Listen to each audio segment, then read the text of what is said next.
It's Rich, and I am here with none other than the mayor of Valuetown, Trump. Two main things that are happening, and also two things that we could potentially see when a more permanent fix is rolled out.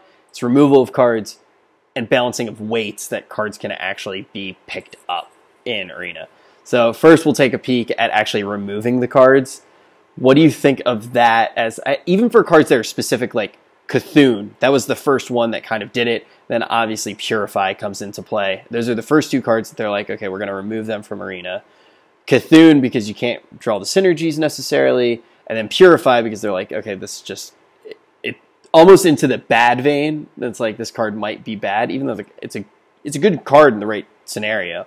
Do you think that that's ever the direction to go, just removing the card from Arena? Yeah, I mean, with the Cthulhu cards in particular, that was probably the right direction to go, because it doesn't make sense to play Cthulhu cards without Cthulhu.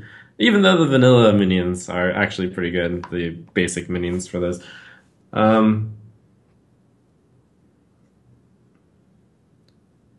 Once they get card weights in place, there's actually no reason to completely remove a card such as Purify. You can simply give it a low weight if Priest is not doing well. In a way, they are already manipulating weights in that rares are very less likely to come up than commons. Instead of that being the case, they're going to simply manipulate each card's weights.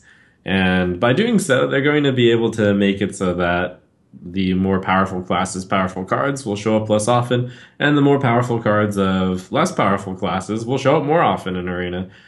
And that's going to create an even playing field where all the classes are theoretically on the same level, and that is good. And that's probably the way to do it.